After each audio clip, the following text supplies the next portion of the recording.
Sustainable and climate resilient maize production in Northeast India haiba hiramda numit nini chathagadaba workshop ama iroi shembada laiba College of Agriculture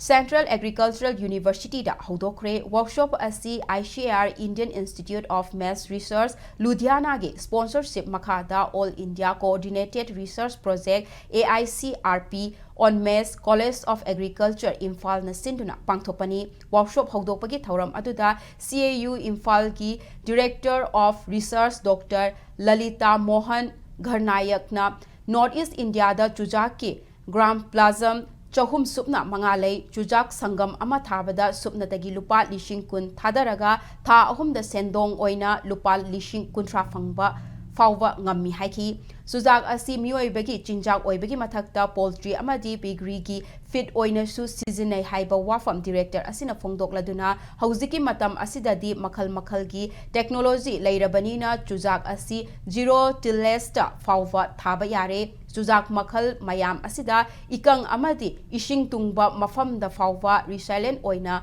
oiba ngambagi mathakta nutrient management tasu iwa 100 haiki Lomi Shingi Wakal Loshing Kaya Piga Doriba workshop Hodopagi Tauram Adugi Manung Channa Lomi Shingda Mass Corp ki input Singsu Sale Tinghandana Panghanki Nutrient management है, organic nutrient management है, then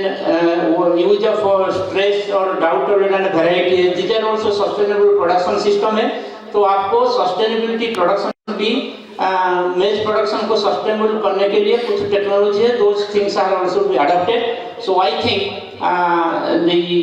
whatever they have prepared, they will be discussing about all these aspects, sustainable production system, then pest and disease control in maize. What are the suitable varieties available for maize production for this zone? There are some good agricultural practices which will lead to both sustainable as well as climate resilient production system. I think all my dear farmers, Nupa and Nupi, सभी लोग यहाँ हैं, they will be benefited out of this 2-day workshop.